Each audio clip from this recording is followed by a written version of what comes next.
तमाम तरह की बातें चलती है और उन बातों को सुनकर दिमाग में नई नई बातें आती हैं। जब भी हम बहुजन राजनीति का नाम लेते हैं तो बहुजन राजनीति जो शब्द है, इस शब्द के पीछे जो हम एक एनालिसिस करें तो गहरी बात निकल कर आती है। साथियों, क्या कभी हम कल्पना कर सकते हैं कि कोई बहुजन शब्द भी इस देश की राजनीति में एक महत्वपूर्ण स्थान रख सकता है और उस बहुजन शब्द की बदौलत जो ये जातियों में और टुकड़ों में बटा हुआ जो इस देश का बहुसंख्यक समाज है, वो इस शब्द के नाम पर कभी इकट्ठा हो सकता है। साथियों, ये कल्पना हमने नहीं की होगी, लेकिन साथियों ये करके दिखाया। मान्यवर साहब कांशीराम जी के संघर्ष ने, मान्यवर साहब कांशीराम जी के त्याग और बलिदान ने ये असंभव चीज़ को भी संभव करके दिखाया है। बहुजन राजनीति की जब भी चर्चा चलती है तो केवल दो नाम निकल कर के महत्वपूर्ण रूप से हमारे सामने आते हैं, मान्यवर साहब कांशीराम जी और बहुजन समाज पार्टी की राष्ट्रीय अध्यक्षा आदरणीय मायावती। साथियों, ये दो नाम ऐसे हैं, मान्यवर साहब और बहन जी, जो बहुजन राजनीति में अपने संघर्ष, त्याग और बलिदान की बदौलत एक अच्छा खासा रुतबा रखते हैं। इस देश का जो सदियों से ठुका पिटा और सताया हुआ जो कौम था, उस कौम में एक आवाज़ देने का काम इन दो शख्सियतों ने किया। इन दोनों महान शख्सियतों ने आजीवन कुंवारा रहकर के आज भी जो ये बहुजन राजनीति आज देश की शीर्ष राजनीति में अपना महत्वपूर्ण स्थान रखती है, उस बहुजन राजनीति को कहीं ना कहीं एक महत्वपूर्ण जगह बनाकर के इस देश में स्थापित किया हुआ है। साहब के टाइम पे भी इस बहुजन राजनीति का लोहा मनता आया था और आज भी बहन जी के टाइम पे भी इस बहुजन राजनीति का लोहा मनता है। आप चाहे तो देख लीजिए, 23 जून को शुक्रवार को पटना में विपक्ष की बैठक थी, उसमें बहन जी का ना आना कई लोगों के दिमाग पे एक अटैक कर गया कि इस विपक्ष की बैठक में मायावती जी जैसा राष्ट्रीय नेता, जिसकी पूरे देश में करोड़ों समर्थक हैं, लाखों समर्थक हैं, उस नेता का इस विपक्ष की बैठक में ना आना कहीं ना कहीं मामला गड़बड़ सा लगता है। तो साथियों, आपको पता है कि विपक्ष का भी ये मामला डामाडोल सा लग रहा है। मतलब कोई निश्चित मामला नहीं है कि विपक्ष ये टिक पाएगा। अब आप देखिए, बहन जी ने जैसा कहा कि दिल मिले ना हाथ मिलाते रहिए, बहन जी ने अपने ट्वीट में विपक्ष पर ये कटाक्ष करते हुए कहा था कि दिल मिले ना हाथ मिलाते रहिए। साथियों, वो कहावत कहीं ना कहीं फिट भी बैठ रही है। बहन जी ने जो कहा वो सही बातें हो भी रही है। अभी हाल ही में आपने देखा होगा, कल अखिलेश और केसीआर, अखिलेश यादव उत्तर प्रदेश के पूर्व मुख्यमंत्री हैं और केसीआर तेलंगाना के मुख्यमंत्री हैं। कल दोनों की बैठक हुई अलग, जबकि 23 जून को पटना में विपक्ष की बैठक हो चुकी थी, लेकिन अब इन दोनों नेताओं ने अलग बैठक अपनी बुला ली।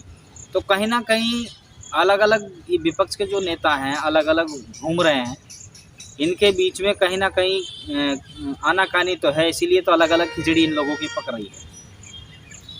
अजय शरद पवार जी जो महाराष्ट्र के एक बड़े नेता के रूप में जाने जाते हैं, उनकी पार्टी दो गुटों में हो गई। उनके भतीजे ने उनकी पार्टी को पिक्चर ख़त्म कर दी। तो साथियों, आप देखिए, इधर शरद पवार जी विपक्ष की बैठक में उपस्थित होते हैं और उधर उनके भतीजे जो विपक्ष भाजपा के खिलाफ पटना में बैठक करता है, उन्हीं विपक्षी नेताओं के रिश्तेदार, उन्हीं विपक्षी नेताओं के नेता, उन्हीं विपक्षी नेताओं के कार्यकर्ता बीजेपी से हाथ मिलाने को आतुर रहते हैं। शरद पवार जी के भतीजे अजित पवार, उन्होंने जाकर के अपना एक गुट ले गए और उस अपने अलग गुट को ले जाकर के और बीजेपी के गठबंधन में जोड़ दिए। बताइए, इधर राष्ट्रीय अध्यक्ष बात कर रहा है कि हम मोदी को 24 में रोकेंगे, उधर उनके कार्यकर्ता अलग गुट ले जाकर के कहते हैं कि हम मोदी को 24 में फिर से लाएंगे। तो साथियों, बताइए ये कि विपक्ष की दाल गलेगी? तो इस बात से स्पष्ट है कि बहुजन राजनीति अपने आप में एक अपना दम इस देश में रखती है। साथियों, छोटी बात नहीं है। और इस देश में बहुजन राजनीति को, मैं तो मेरे ख्याल से जो मेरा एनालिसिस है, इस बहुजन राजनीति को अगर आज तक जिंदा किया है तो केवल 2 शख्सियत है, मान्यवर साहब काशीराम जी और बीएसपी की राष्ट्रीय अध्यक्ष बहन मायावती। इन लोगों के वजह से आज बहुजन राजनीति का इस देश में बोलबाला है। साथियों, साहब के टाइम पे भी इस राजनीति में बहुजन राजनीति ने अपना लोहा मनवाया है। साहब काशीराम के समय पर राजीव गांधी जैसों को चने चबवाए हैं। साथियों, कम बात नहीं है। अब हम इन बातों को अगर गहराई से सोचे कि इन 2 शख्सियतों ने हमारे लिए और इस समाज के लिए सब कुछ कुर्बान कर दिया है, तो हम इन लोगों के जो संघर्ष हैं उस संघर्ष को कुछ तो देखें, इन संघर्ष का कुछ तो कीमत हम अदा करें। साथियों, लेकिन इस पर उल्टा हो रहा है। नए नए चमचे तैयार किए जा रहे हैं और उन नए नए तैयार चमचों को उन्हीं नेताओं के खिलाफ तैयार किया जा रहा है। उन नेताओं को विकल्प बनाया जा रहा है बसपा का। साथियों, बसपा का विकल्प आसान बात नहीं है। बसपा कोई किसी घटना से या बसपा किसी कांड से निकली हुई पार्टी नहीं। बहुजन समाज पार्टी इस देश का जो शोषित पीड़ित समाज था, उस समाज की आवाज़ को इस देश में मजबूती के रखने के लिए उस पार्टी का गठन हुआ था। बहुजन समाज पार्टी पहले बामसेप तैयार हुआ, फिर DS4 तैयार हुआ, उसके बाद में एक राजनीतिक संगठन बहुजन समाज पार्टी तैयार हुआ। बसपा कोई किसी जातीय लड़ाई का वो नहीं है संगठन, उपजा हुआ संगठन, या किसी एक वर्ग विशेष में लड़ाई का एक उपजा हुआ संगठन नहीं है। ये कुर्बानियों का संगठन है। इस बहुजन समाज पार्टी, जिसको हम एक बहुजन आंदोलन के रूप में देखते हैं, इस आंदोलन के लिए लाखों कुर्बानियां लगी है। लाखों लोगों ने अपने घर बार त्यागे हैं, लाखों लोगों ने अपनी जीवन इसमें दे दिया है। लाखों लोगों ने, सैकड़ों लोगों ने आज भी अपने घर जा कर के अपने बीवी और बच्चों का मुंह तक नहीं देखा। साथियों, ये बहुजन समाज पार्टी कुर्बानियों से बना हुआ घर है और जो लोग इस कुर्बानी के घर का विकल्प बनने की कोशिश कर रहे हैं, तो मैं समझ रहा हूँ उनसे बड़ा नादान कोई नहीं। आज आप लोगों को हर कोई काशीराम का बेटा मिल जाएगा और वो अपने आप को काशीराम साबित करने में लग जाएगा, लेकिन साथियों, साहब काशीराम जैसा संघर्ष मैं कहता हूँ कदापि नहीं हो पाएगा। अलग अलग पार्टियाँ, अलग अलग संगठन, अलग अलग झंडे, अलग अलग बैनर, ये साहब की सोच नहीं थी। साहब की सोच इस देश में जो टुकड़ों में, जातियों में बटा हुआ समाज था, उस समाज को एक धागे में पिरो करके और भाईचारे की एक माला बना करके इस देश में स्थापित करना चाहते थे।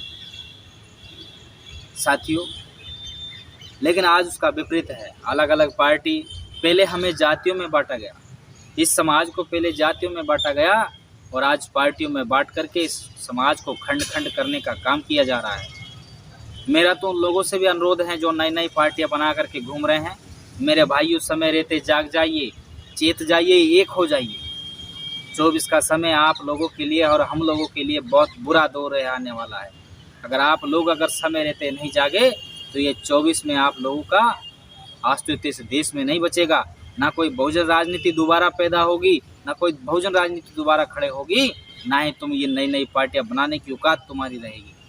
इसलिए समय रहते जाग जाइए और समय रहते इस बसपा के बैनर, झंडे और पार्टी के नीचे आकर के इस समाज को एक करने का, इस समाज को जो मान्यवर साहब काशीराम जी ने इस समाज को इस देश का हुक्मरान बनाने का जो सपना देखा था, उस सपने को पूरा करने के लिए आप सब लोग एकजुट होकर के, और यहाँ जो विरोधी ताकत इस देश में पनप रही है, जो इस देश का SC ST OBC समाज है, उस समाज को तोड़ने, रोकने और बर्बाद करने पे जो ये नए नए हथकंडे यहाँ पर अपनाए जा रहे हैं, उन हथकंडों को आप लोगों को मुंह तोड़ जवाब देने के लिए मेरे साथियों एक होना ही पड़ेगा। और आप लोगों को अपनी अपनी होड़ में, अपनी अपनी राग में नहीं रहना है। आप लोगों को केवल एक नेतृत्व, एक नेता, एक झंडा स्वीकार करके इस देश में बहुजन राज स्थापित करना है। इस देश में आप लोगों का राज स्थापित करना है, तभी जाकर के मेरे भाइयों बात बनेगी। मेरा तुमसे पुनः अनुरोध है, जो इधर उधर मेरे भाई भटक रहे हैं, इधर उधर नई नई पार्टियां बना करके घूम रहे हैं, मेरे भाइयों समय रहते एक हो जाइए। 24 का चुनाव आप सब लोगों के लिए और हम लोगों के लिए करो या मरो वाली नीति वाला चुनाव होगा। इसलिए आप समय रहते एक हो जाइए। बहुत बहुत धन्यवाद। जय भीम।